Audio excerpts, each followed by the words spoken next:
The Dream Quest of Unknown Kadath, Part 2. At last, awe and exhaustion closed his eyes, and when he opened them again, it was upon a strange scene.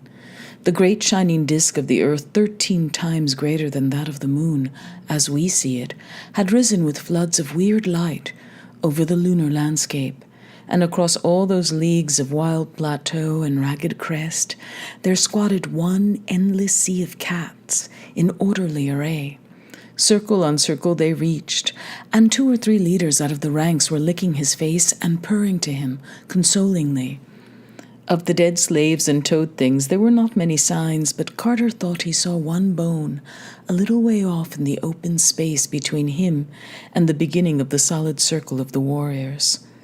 Carter now spoke with the leaders in the soft language of cats, and learned that his ancient friendship with the species was well known and often spoken of in the places where cats congregate.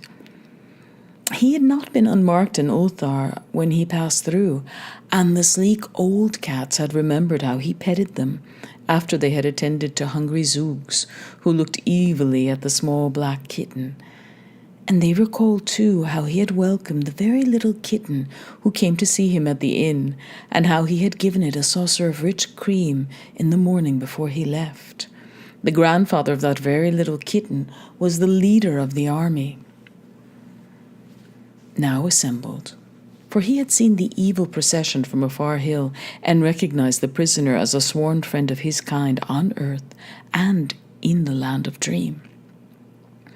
A yowl now came from a farther peak, and the old leader paused abruptly in his conversation. It was one of the army outposts stationed on the highest of the mountains to watch the one foe from which Earth's cats fear, the very large and peculiar cats from Saturn, who for some reason have not been oblivious of the charm of our moon's dark side. They are leagued by treaty with the evil toad things and are notoriously hostile to our earthly cats, so that at this juncture a meeting would have been a somewhat grave matter. After a brief consultation of generals, the cats rose and assumed a closer formation, crowding protectingly around Carter and preparing to take the great leap through space back to the housetops of our Earth and its dreamland. The old field marshal advised Carter to let himself be borne along smoothly and passively in the massed ranks of furry leapers, and told him how to spring when the rest sprang and land gracefully when the rest landed.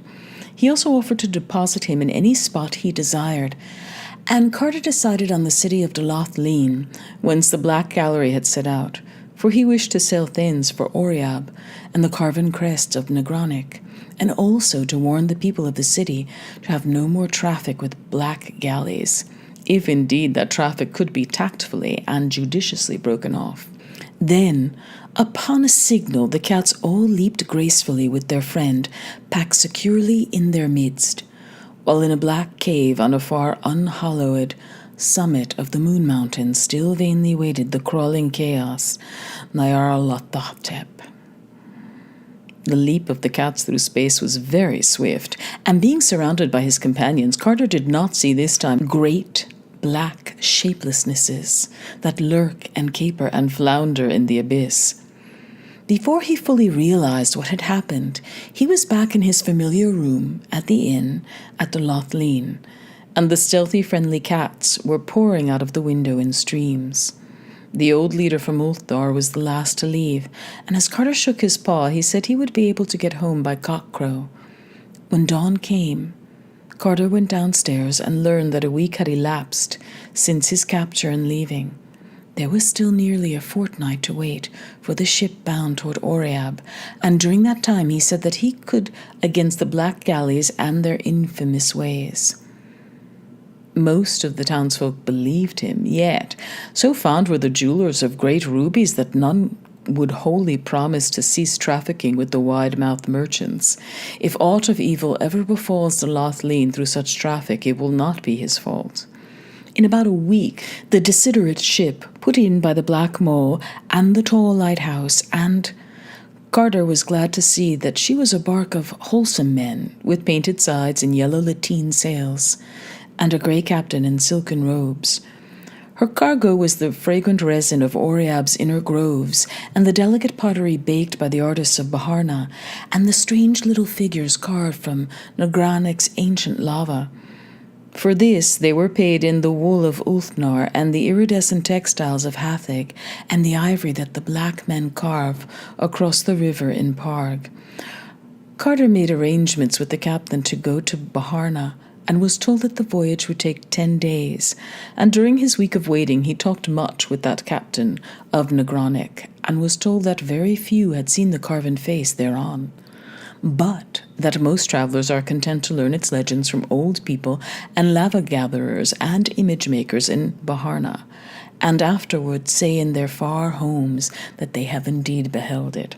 The captain was not even sure that any person now living had beheld that carven face, for the wrong side of Nagranek is very difficult and barren and sinister, and there are rumors of caves near the peak wherein dwell the night-gaunts. But the captain did not wish to say just what a night-gaunt might be like, since such cattle are known to haunt most persistently the dreams of those who think too often of them. Then Carter asked the captain about unknown Kadath in the cold waste and the marvelous sunset city, but of these the good man could truly tell nothing. Carter sailed out of Delathleen one early morning when the tide turned and saw the first rays of sunrise on the thin angular towers of that dismal basalt town. And for 2 days they sailed eastward in sight of green coasts, and saw often the pleasant fishing towns that climbed up steeply with their red roofs and chimney pots from old dreaming wharves, and beaches where nets lay drying. But on the 3rd day they turned sharply south where the roll of the water was stronger, and soon passed from sight of any land. On the 5th day the sailors were nervous, but the captain apologized for their fears, saying that the ship was about to pass over the weedy walls and broken columns of a sunken city too old for memory, and that when the water was clear one could see so many moving shadows in that deep place that simple folk disliked it. He admitted, moreover, that many ships had been lost in that part of the sea, having been hailed when quite close to it, but never seen again.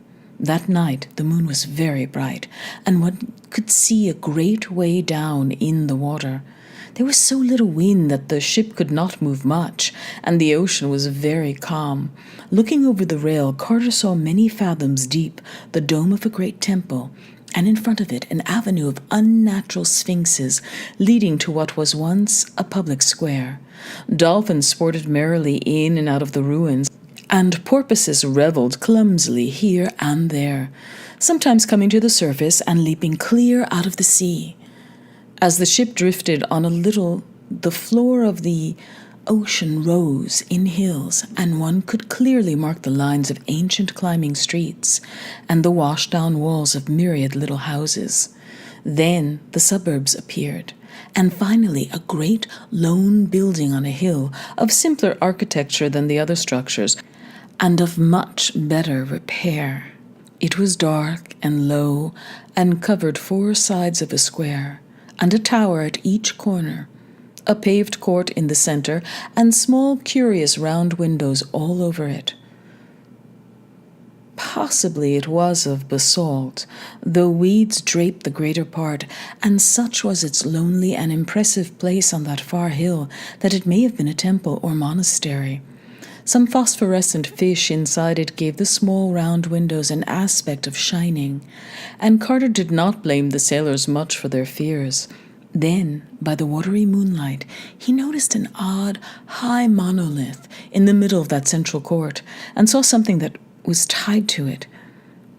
And when, after getting a telescope from the captain's cabin, he saw that the bound thing was a sailor in the silk robes of Oreab, head downward and without any eyes.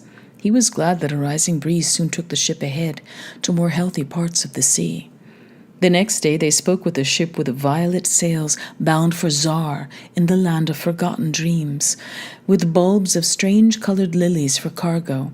And on the evening of the 11th day they came in sight of the Isle of Oreab, with Nagranek rising jagged and snow-crowned in the distance.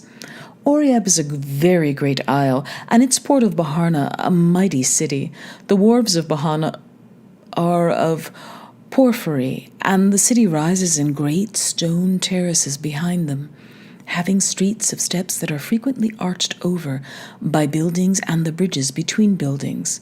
There is a great canal which goes under the whole city in a tunnel with granite gates and leads to the inland lake of Yoth, on whose farther shore are the vast clay brick ruins of a primal city whose name is not remembered. As the ship drew into harbour at evening, the twin beacons Thon and Thal gleamed a welcome, and in all the million windows of Baharna's terraces mellow lights peeped out quietly and gradually, as the stars peep out overhead in the dusk, till that steep and climbing seaport became a glittering constellation hung between the stars of heaven and the reflections of those stars in the still harbour. The captain, after landing, made Carter a guest in his own small house on the shore of Yoth, where the rear of the town slopes down to it, and his wife and servants brought strange, toothsome foods for the traveller's delight. And in the days after that, Carter asked for rumours and legends of Nagronic. In all the taverns and public places where lava-gatherers and image-makers meet, but could find no one who had been up the higher slopes or seen the carven face. Nagronic was a hard mountain, with only an accursed valley behind it, and besides, one could never depend on the certainty that night gaunts are altogether fabulous. When the captain sailed back to Dolothleen, Carter took quarters in an ancient tavern opening on an alley of steps in the original part of the town, which is built of brick and resembles the ruins of Yoth's farther shore. Here he laid his plans for the ascent of Nagronic and correlated all that he had learned from the lava-gatherers about the roads thither. The keeper of the tavern was a very old man, and had heard so many legends that he was a great help. He even took Carter to an upper room in that ancient house, and showed him a crude picture which a traveller had scratched on the clay wall in the olden days, when men were bolder and less reluctant to visit Nagronic's higher slopes. The old tavern keeper's great-grandfather had heard from his great-grandfather that the traveller who scratched that picture had climbed Nagronic and seen the carven face, here drawing it for others to behold. But Carter had very great doubts, since the large features on the wall were hasty and careless, and wholly overshadowed by a crowd of little companion shapes in the worst possible taste, with horns and wings and claws and curling tails. At last, having gained all the information he was likely to gain in the taverns and public places of Baharna, Carter hired a zebra and set out one morning on the road by Yoth's shore for those inland parts wherein towers stony Nagronic. On his right were rolling hills and pleasant orchards and neat little stone farmhouses, and he was much reminded of those fertile fields that flank the sky. By evening, he was near the nameless ancient ruins on Yoth's farther shore, and though old lava-gatherers had warned him not to camp there at night, he tethered his zebra to a curious pillar before a crumbling wall, and laid his blanket in a sheltered corner beneath some carvings whose meaning none could decipher. Around him he wrapped another blanket, for the nights are cold in Oreab, and when, upon awaking once, he thought he felt the wings of some insect brushing his face, he covered his head altogether and slept in peace till roused by the macaw birds and distant resin groves. The sun had just come up over the great slope, whereon leagues of primal brick foundations and worn walls and occasional cracked pillars and pedestals stretched down desolate to the shore of Yoth, and Carter looked about for his tethered zebra. Great was his dismay to see that the docile beast stretched prostrate beside the curious pillar to which it had been tied, and still greater was he vexed on finding that the steed was quite dead, with all its blood sucked away through a singular wound in its throat. His pack had been disturbed, and several shiny knickknacks taken away, and all around on the dust soil were great webbed footprints for which he could not in any way account. The legends and warnings of lava-gatherers occurred to him, and he thought of what had brushed his face in the night. Then he shouldered his pack and strode on toward Nagronic.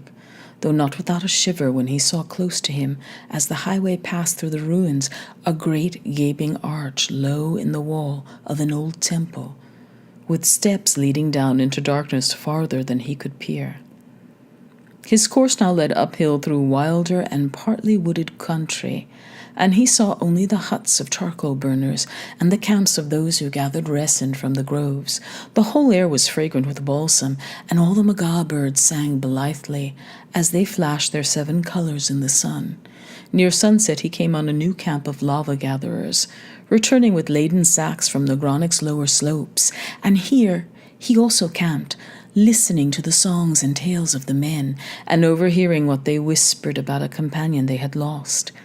He had climbed high to reach a mass of fine lava above him, and at nightfall did not return to his fellows. When they looked for him the next day, they found only his turban, nor was there any sign of the crags below that he had fallen.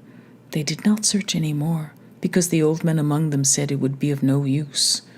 No one ever found what the Nikons took, though those beasts themselves were so uncertain as to be almost fabulous. Carter asked them if Nikons sucked blood and liked shiny things and left webbed footprints, but they all shook their heads negatively and seemed frightened at his making such an inquiry.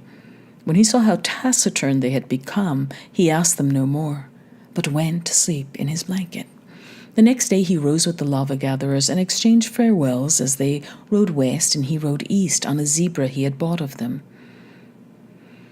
Their older men gave him blessings and warnings and told him he had better not climb too high on Nagronic, but while he thanked them heartily, he was in no wise dissuaded, for still did he feel that he must find the gods on unknown Kadath and win from them a way to that haunting and marvelous city in the sunset.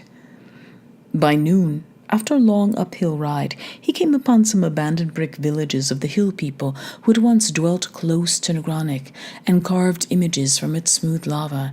Here they had dwelt till the days of his old tavern keeper's grandfather, but about that time they felt their presence was disliked. Their homes had crept up, even up the mountain slope, and the higher they built, the more people they would miss when the sun rose. At last they decided it would be better to leave altogether, since things were sometimes glimpsed in the darkness which no one could interpret favorably. So, in the end, all of them went down to the sea and dwelt in Baharna, inhabiting a very old quarter, and teaching their sons the old art of image-making, which to this day they carry on.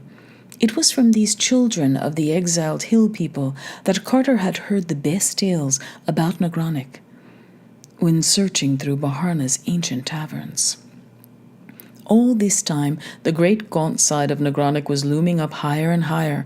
As Carter approached, there were sparse trees on the lower slope, and feeble shrubs above them, and then the bare, hideous rock rose spectral into the sky to mix with frost and ice and eternal snow.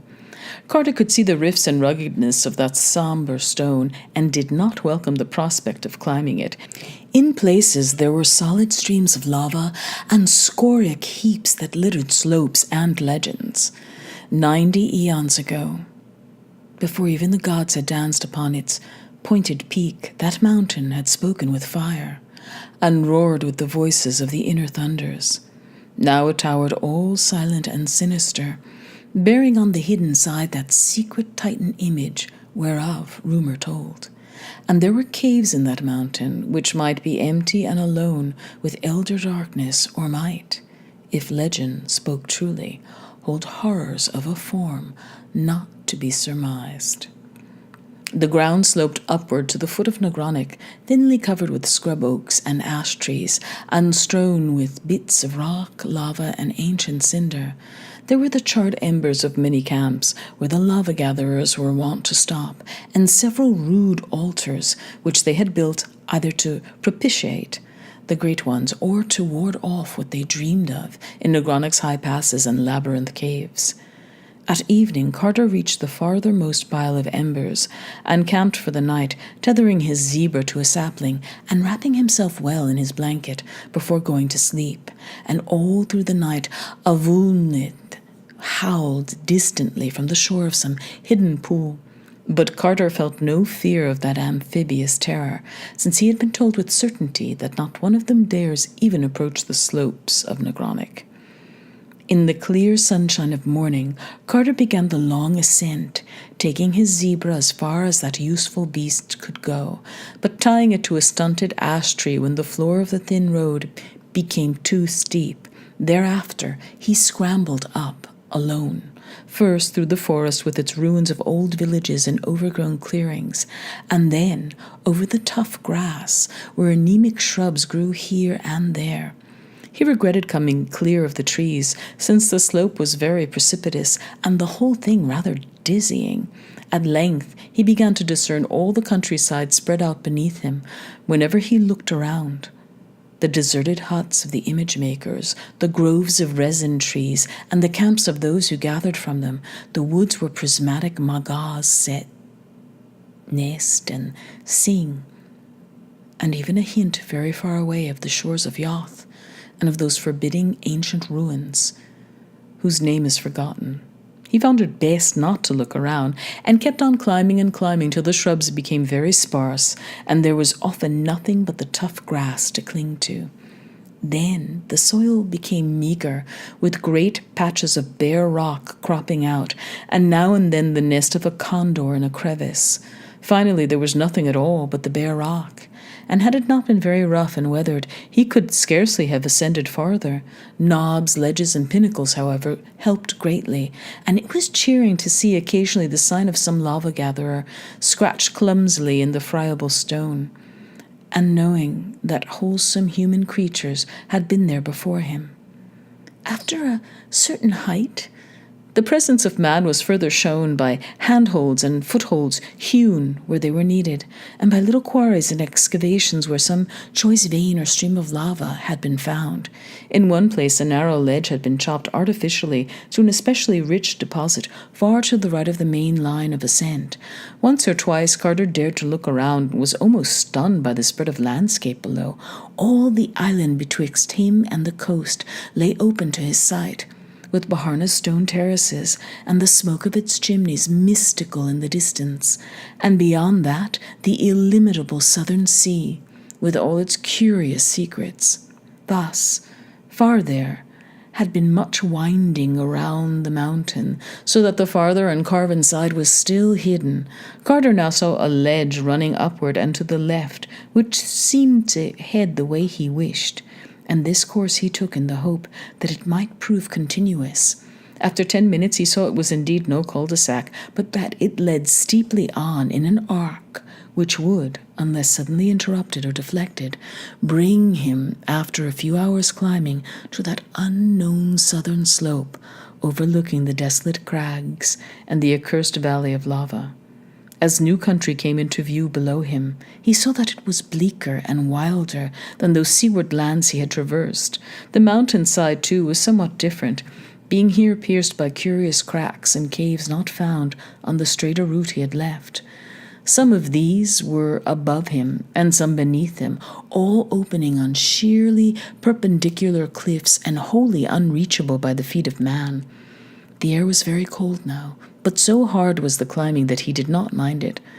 Only the increasing rarity bothered him, and he thought that perhaps it was this which had turned the heads of other travelers and excited those absurd tales of night gaunts, whereby they explained the loss of such climbers as fell from these perilous paths. He was not much impressed by travelers' tales, but had a good curved scimitar in case of any trouble. All lesser thoughts were lost in the wish to see that carven face, upon which might set him on the track of the gods atop unknown Kadath. At last, in the fearsome iciness of upper space, he came fully round to the hidden side of Negronic, and saw in infinite gulfs below him the lesser crags and sterile abysses of lava which marked the olden wrath of the great ones.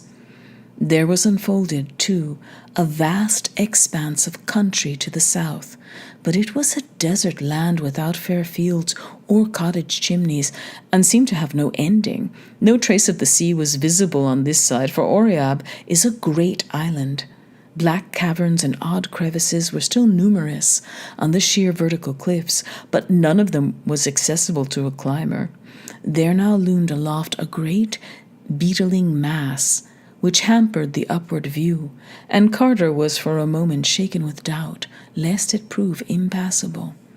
Poised in windy insecurity miles above earth, with only space and death on one side, and only slippery walls of rock on the other. He knew for a moment the fear that makes men shun Negronic's hidden side. He could not turn around, yet the sun was already low. If there were no way aloft, the night would find him crouching there still, and the dawn would not find him at all. But there was a way, and he saw it in due season. Only a very expert dreamer could have used those imperceptible footholds, yet to Carter they were sufficient. Surmounting now the outward hanging rock, he found the slope above much easier than that below, since a great glacier's melting had left a generous space with loam and ledges. To the left, a precipice dropped straight from unknown heights to unknown depths, with a cave's dark mouth just out of reach above him. Elsewhere, however, the mountain slanted back strongly, and even gave him space to lean and rest. He felt from the chill that he must be near the snow line, and looked up to see what glittering pinnacles might be shining in that late ruddy sunlight. Sure enough, there was the snow uncounted thousands of feet above, and below it a great beetling crag, like that he had just climbed, hanging there forever in bold outline, black against the white of the frozen peak. And when he saw that crab, he gasped and cried out loud, and clutched the jagged rock in awe, for the Titan bulge had not stayed as Earth's dawn had shaped it, but gleamed red and stupendous in the sunset, with the carved and polished features of a god. Stern and terrible shone that face, that the sunset lit with fire. How vast it was no mind can ever measure, but Carter knew at once that man could never have fashioned it. It was a god chiseled by the hands of the gods, and it looked down haughty and majestic upon the seeker. Rumor had said it was strange and not to be mistaken, and Carter saw that it was indeed so, for those long, narrow eyes and long-lobed ears, and that thin nose and pointed chin all spoke of a race that is not of men, but of gods. He clung overawed in that lofty and perilous eyrie, even though it was this which he had expected and come to find.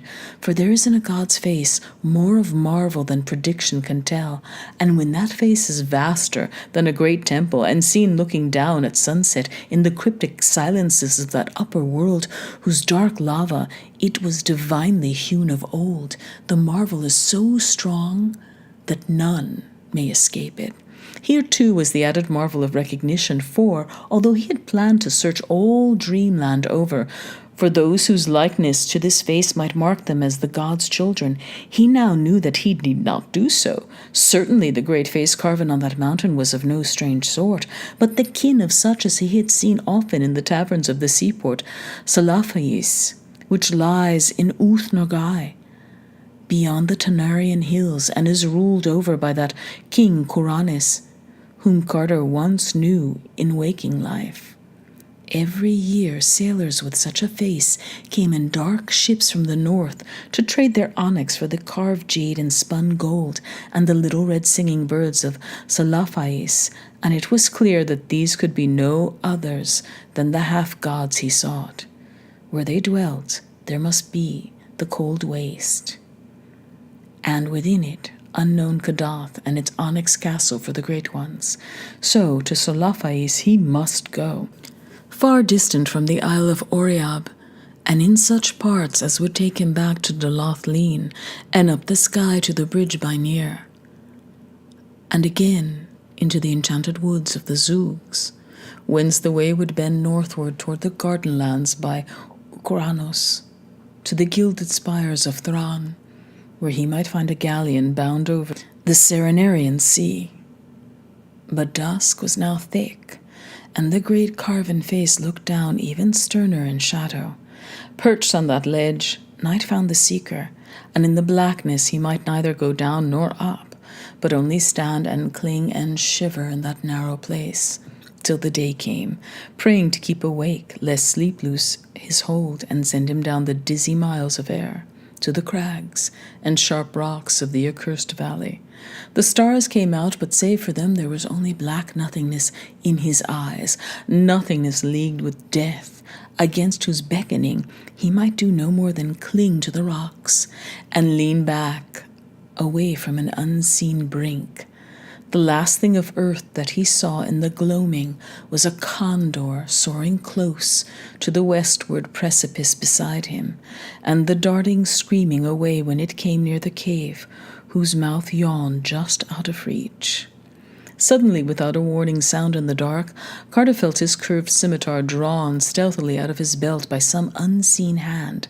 Then he heard it clatter down the rocks below, and between him and the Milky Way he saw a very terrible outline of something noxiously thin and horned and tailed and bat-winged. Other things, too, had begun to blot out patches of stars west of him, as if a flock of vague entities were flapping thickly and silently out of that inaccessible cave. In the face of the precipice, then, a sort of rubbery arm seized his neck, and something else seized his feet, and he was lifted inconsiderately up and swung about in space. Another minute, and the stars were gone, and Carter knew that the night gaunts had got him. They bore him breathless into that cliffside cavern, and through monstrous labyrinths beyond. When he struggled, as at first he did by instinct, they tickled him with deliberation. They made no sound at all themselves. Even their membranous wings were silent. They were frightfully cold and damp and slippery, and their paws needed one detestably. Soon they were plunging hideously downward toward inconceivable abysses in a whirling, giddying, sickening rush of dank, tomb-like air. And Carter felt they were shooting into the ultimate vortex of shrieking and demonic madness. He screamed again and again. But whenever he did so, the black paws tickled him with greater subtlety. Then he saw a gray sort of phosphorescence about, and guessed that they were coming even to that inner world of subterrene horror, of which dim legends tell, and which is litten only by the pale death fire wherewith reeks the ghoulish air and the primal mists of the pits at earth's core. At last, far below him he saw faint lines of grey and ominous pinnacles, which he knew must be the fabled peaks of Thok. Awful and sinister they stand in the haunted dusk of sunless and eternal depths, higher than man may reckon, and guarding terrible valleys, where the bahos crawl and burrow nastily. But Carter preferred to look at them than at his captors, which were indeed shocking and uncouth black beings with smooth, oily, whale-like surfaces, unpleasant horns that curved inward toward each other, bat wings whose beating made no sound, ugly prehensile paws, and barbed tails that lashed needlessly and disquietingly. And worst of all, they never spoke or laughed, and never smiled, because they had no faces at all to smile with, but only a suggestive blankness where a face ought to be. All they ever did was clutch and fly and tickle. That was the way of night gaunts. As the band flew lower, the peaks of Thok rose grey and towering on all sides, and one saw clearly that nothing lived on that austere and impassive granite of the endless twilight. And still lower, levels the death fire, and the air gave out, and one met only the primal darkness of the void, save aloft where the thin peaks stood out goblin-like. Soon the peaks were very far away, and nothing but great rushing winds with the dankness of nethermost grottos in them. Then, in the end, the night gaunts landed on a floor of unseen things, which felt like layers of bones, and left Carter all alone in that black valley. To bring him thither was the duty of the night gaunts that guard Nagronic, and this done, they flapped away silently. When Carter tried to trace their flight, he could not, since even the peaks of Thok had faded out of sight. There was nothing anywhere but blackness and horror and silence and bones.